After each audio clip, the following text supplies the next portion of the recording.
Bismillahirrahmanirrahim. Dear students, we were discussing about the topic of green chemistry, and in the previous lecture I have introduced you about this promising field of chemistry. Today I am going to discuss about the principles upon which the green chemistry has been based. Your course is environmental chemistry and my name is Dr. Tahir Makbool. The principles of green chemistry have been proposed by Paul Anastas and John Warner. These are the name of scientists who worked on to compose these principles. They have considered all the aspects of products and production levels, considering from the prevention to the design of more efficient synthesis and from the design of less hazardous substances to the use of renewable feed stock भी यहाँ पे वो substances हैं जो reactant के तौर पे हम इस्तेमाल करते हैं. हम इन प्रिंसिपल्स को one by one read out करेंगे और मैं उनको थोड़ा थोड़ा साथ साथ एक्सप्लेन करता जाऊँगा. Let's start with the first one. It is better to prevent waste than to treat और clean up waste after it is form.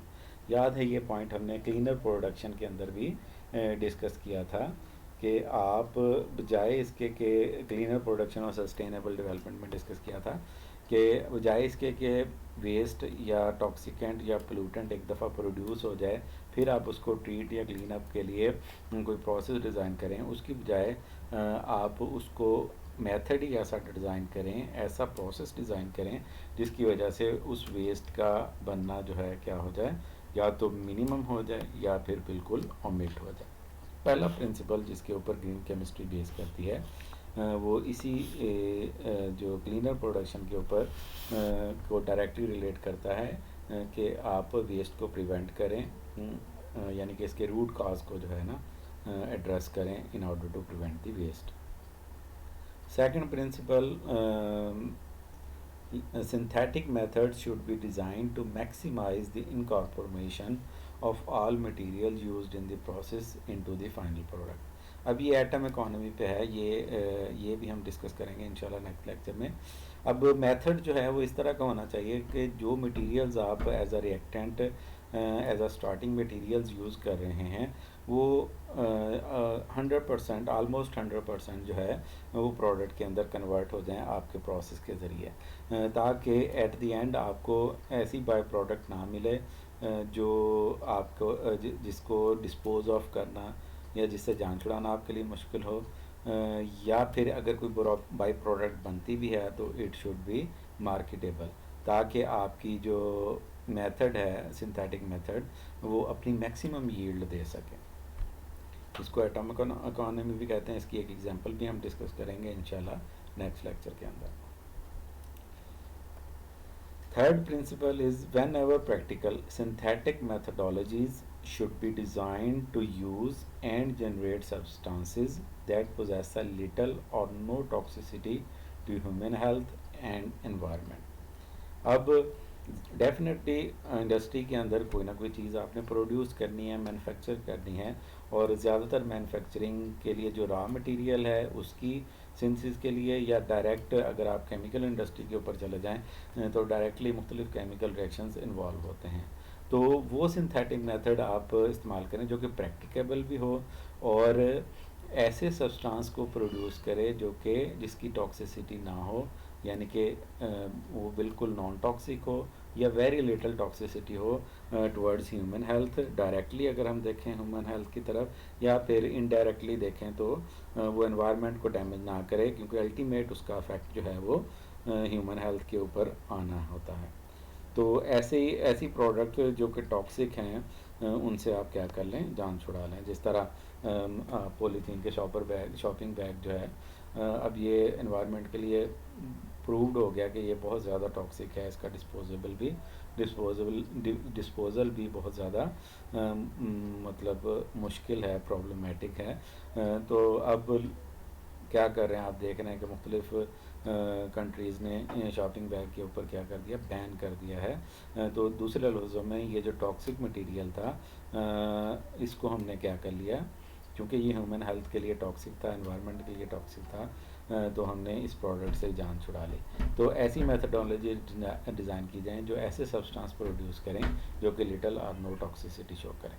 The fourth principle is chemical product should be designed to preserve efficacy of function while reducing toxicity.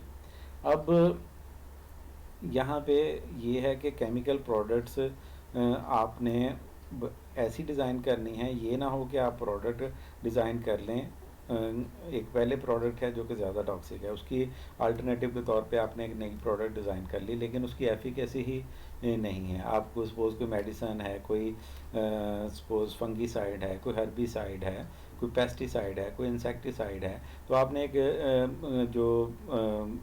एक ऐसी insecticide let's suppose कि वो क्या थी, toxic थी, तो आपने उसकी जगह पे एक और इंसेक्टिसाइड जो है वो प्रोड्यूस तो कर ली है, लेकिन वो उस प्रोडक्ट की एफिकेसी जो पहले से मौजूद जो टॉक्सिक आपकी जो इंसेक्टिसाइड थी उससे उसकी एफिकेसी बहुत कम है, तो फिर उसका फ़ायदा नहीं है। तो लिहाजा क्या होना चाहिए, केमिकल प्रोडक्ट ऐसी होनी चाहिए जो कि उसकी एफिकेसी को कॉम्प्रोमाइज़ ना कर सकें, उसके फंक्शन की जो एफिकेसी है वो सेम रहे, प्रिजर्व रहे, लेकिन नई प्रोडक्ट में उसकी टॉक्सिसिटी आप क्या कर दें, कम कर दें। तो ये जो इस तरह की प्रोडक्ट्स हैं वो भी ग्रीन केमिस्ट्री के अंदर आ जाएंगे। पांचवा प्रिंसिपल है the use of auxiliary substances that is solvents या separating agents etcetera should be made unnecessary whenever possible and when used innocuous. अब यहाँ पे ऑक्सिलरी सब्सटेंस जब भी केमिकल प्रोसेस होता है, आपने बहुत सारे केमिकल रिएक्शन करते हैं, उनमें हमें स्टार्ट में रिएक्शन को कैरी आउट करने के लिए, उसको एक्टिवेशन एनर्जी देने के लिए हमें क्या चाहिए होता है, अक्सर हम सॉल्वेंट्स यूज़ करते हैं, उसके अंदर रिफ्लक्स करते हैं, स्टर करते हैं या हीट करते हैं।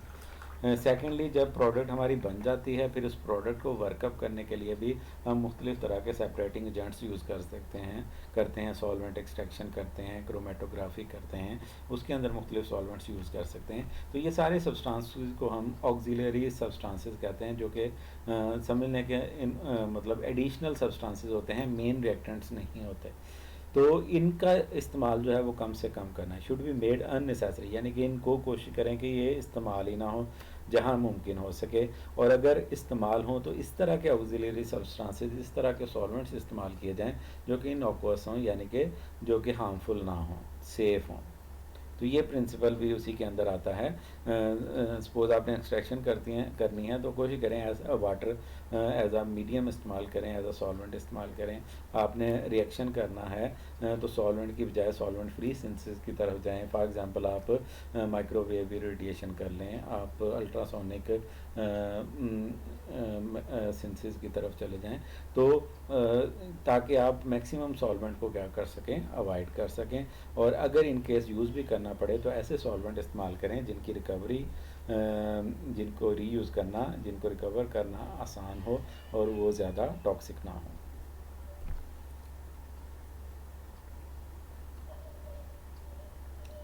सिक्स प्रिंसिपल है that is energy requirement should be minimised.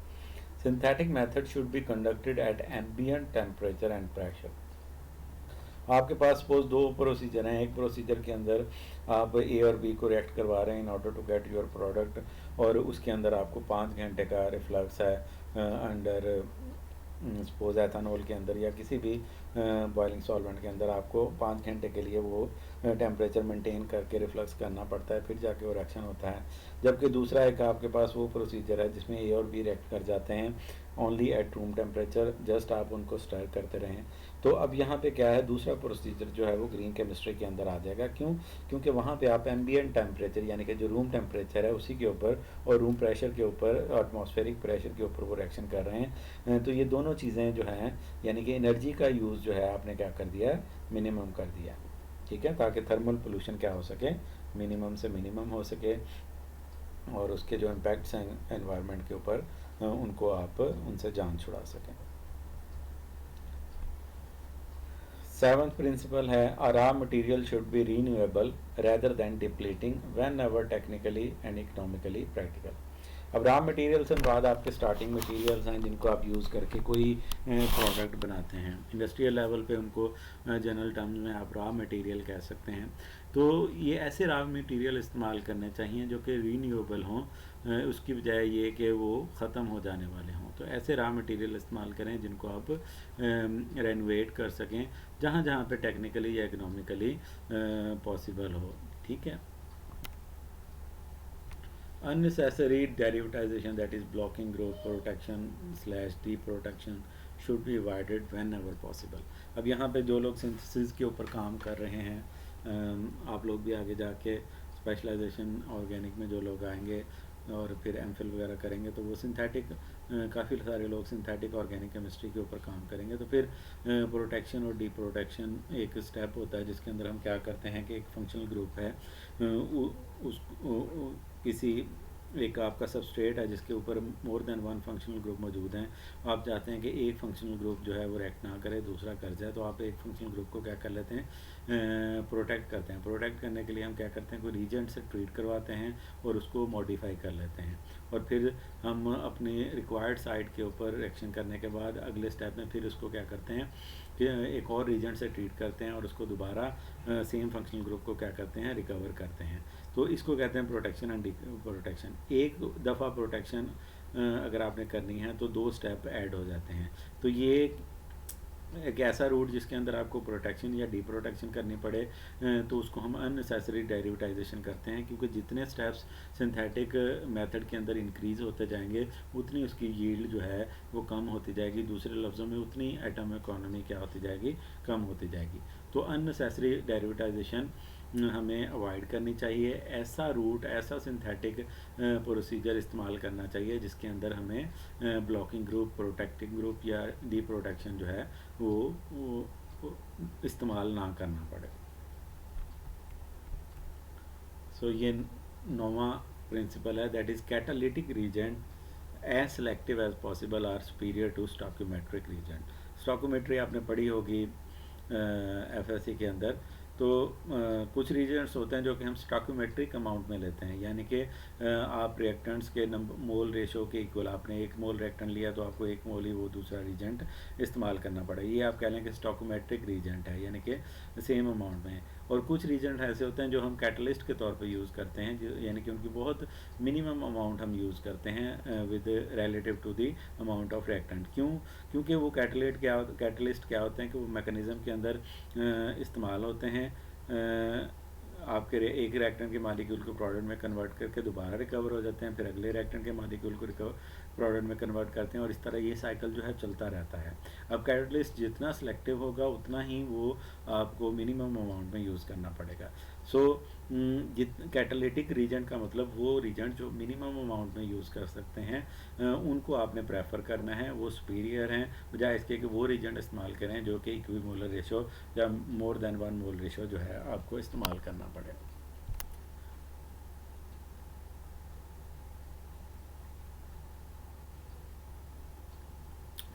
पानी पी रहा हूँ साथ साथ। Chemical products should be designed so that at the end of their functions they do not persist in the environment and instead break down into innocuous degradation product. अब आपकी जो product हैं, ज़ाहिर बात है आप किसी ना किसी मकसद के लिए कोई ना कोई केमिकल प्रोडक्ट बनाते हैं। फॉर एग्ज़ाम्पल ये मैं वही शॉपिंग बैग की एग्ज़ाम्पल लूँगा, तो ये हमारी एक केमिकल प्रोडक्ट है। अब इसको हमने क्या डिज़ाइन किया है कि आप मुख्तलिफ़ ग्रॉसरी या मुख्तलिफ़ आइटम्स को ट्रांसपोर्ट कर रहे हैं from market to your home. तो अब ये इनका फंक्शन ख़त्म हो गया। अब जब इनका फंक्शन ख़त्म हो गया, they should not persist in the environment, इनको क्या हो जाना चाहिए, डिग्रेड हो जाना चाहिए, ख़त्म हो जाना चाहिए। जिस तरह अक्सर अब जो बायोडिग्रेडेबल शॉपिंग बैग आपको मिल जाते हैं, ठीक है ना, तो वो क्या है कि कुछ अरसे बाद वो खुद ब खुद क्या हो जाते हैं, डिग्रेड हो जाते हैं, ख़त्म हो जाते हैं। तो दूसरे लफ्ज़ों में वो क्या हुआ, ब्रेक डाउन हो गया इनटू इनॉक्वस डिग्रेडेशन प्रोडक्ट। दूसरी शर्त क्या है कि उनको अगर डिग्रेड होना है, डिप्लेट होना है, तो उनसे बनने वाली प्रोडक्ट भी क्या होने चाहिए, वो मतलब नॉन टॉक्सिक होने चाहिए, यानी कि हार्मफुल प्रोडक्ट्स नहीं होने चाहिए, इनॉक्वस डिग्रेडेटिंग प्रोडक्ट होने चाहिए। तो प्रोडक्ट बनाई केमिकल प्रोडक्ट, उसको इस्तेमाल किया, इस्तेमाल करने के बाद जब उसका फंक्शन ख़त्म हो गया तो उसको एनवायरनमेंट के अंदर से गायब हो जाना चाहिए, परजिस्ट नहीं करना चाहिए, और ऐसी प्रोडक्ट के अंदर डिग्रेड होना चाहिए जो कि इनॉक्वस हो। ये सेकंड लास्ट प्रिंसिपल है। Analytical methodologies need to be further developed to allow for real time in process monitoring and control prior to the formation of hazardous material. अब यहाँ पे एनालिटिकल मेथोडोलॉजी स्पेसिफिकली जो यहाँ पे focus है वो इस चीज़ पे है कि कोई भी प्रोसेस है, केमिकल प्रोसेस आप कर रहे हैं, कोई भी प्रोसेस है, तो उसके अंदर जो उसको मॉनिटर किया जाए, इस तरह के आप टूल्स, एनालिटिकल इंस्ट्रूमेंट यूज़ करें कि वो फौरी तौर पे आपको बता दें कि जनाब प्रोसेस के अंदर ही उसको मॉनिटर करके बता दें कि जनाब यहाँ पे हैज़ार्डस मटेरियल प्रोड्यूस हो रहे हैं, यानी कि वो आपका इंस्ट्रूमेंट आपको जो है ना इन्फॉर्म कर दे ड्यूरिंग इन प्रोसेस मॉनिटरिंग, और फिर आप इसको क्या करें, कंट्रोल करें, ताकि फॉर्मेशन ऑफ हैज़ार्डस मटेरियल जो है उसको आप मतलब उसका रूट काज ही ख़त्म कर सकें, जैसे ही वो बन रहे हैं उसको उसी वक्त ही उनको डील कर सकें, ताकि वो बने ही ना, बजाय इसके कि हैज़ार्डस मटेरियल प्रोड्यूस हो गए और बाद में आप उनको क्या करते रहें, ट्रीट करते रहें। लास्ट प्रिंसिपल है, substances and the form of substances used in chemical processes should be chosen so as to minimize the potential for chemical accidents including releases, explosions and fires। अब आप क्या करें कि आप कोई सब्सटेंस यूज़ कर रहे हैं केमिकल प्रोसेस में, या कोई इंस्ट्रूमेंट यूज़ कर रहे हैं, वाट एवर द केस इज़, तो आप ऐसे सब्सटेंसेस यूज़ करें जिनके जो एक्सप्लोजिव ना हो, यानी कि सेफ़ केमिकल आपने इस्तेमाल कर रहे हैं जो कि केमिकल एक्सीडेंट काज ना कर सकें, एक्सप्लोजिव ना हो, फायर कैचिंग ना हो, या फिर गैशियस स्टेट में ना हो जिनके लीक होने के चांसेस हों। तो ये जो 12 प्रिंसिपल है, तो ये डायरेक्टली रिलेटेड है विद आप कह लें कि केमिकल सेफ्टी से। शनोबल के हवाले से आपने शायद रशिया के अंदर जो न्यूक्लियर रिएक्टर एक्सप्लोड हुआ था वो आपने उसके बारे में शायद जानते होंगे। तो वहाँ पे भी क्या था कि रिएक्टर जो है वो फॉल्टी था, तो उसके अंदर क्या हुआ, वो एक्सप्लोड हो गया, और उसके नतीजे के तौर पे बहुत नुकसान हुआ, काफ़ी सारे समझ लें कि रेडियो एक्टिविटी प्रॉब्लम आई बाद में उस स्पेसिफिक एरिया के अंदर। तो आप जो भी मेथड इस्तेमाल करें या उसके अंदर जो सब्सटेंस आप इस्तेमाल कर रहे हैं उनको सेफ़ होना चाहिए, उनको एक्सप्लोजिव नहीं होना चाहिए, उनको फायर कैचिंग नहीं होना चाहिए। तो ये लास्ट प्रिंसिपल है। तो ये हमने 12 प्रिंसिपल पढ़े। इन 12 प्रिंसिपल्स की बेसिस के ऊपर ही आपकी ग्रीन केमिस्ट्री सस्टेन करती है। जब भी आपने किसी भी सिंथेटिक मेथड को डिज़ाइन करना है कि वो ग्रीन केमिस्ट्री के टाइटल के अंडर आ जाए, तो उस मेथड को इन प्रिंसिपल्स के ऊपर बेस होना चाहिए, इन प्रिंसिपल्स को फॉलो करना चाहिए। तो यहाँ तक डिस्कशन है प्रिंसिपल्स के हवाले से। ये सेकंड लेक्चर है हमारे ग्रीन केमिस्ट्री का। इंशाल्लाह नेक्स्ट लेक्चर के अंदर हम एटम इकोनॉमी के हवाले से पढ़ेंगे और स्कोप ऑफ ग्रीन केमिस्ट्री को डिस्कस करेंगे, और इस टॉपिक को इंशाल्लाह नेक्स्ट लेक्चर में ख़त्म कर देंगे। तब तक के लिए अल्लाह हाफ़िज़, फ़ी अमान अल्लाह।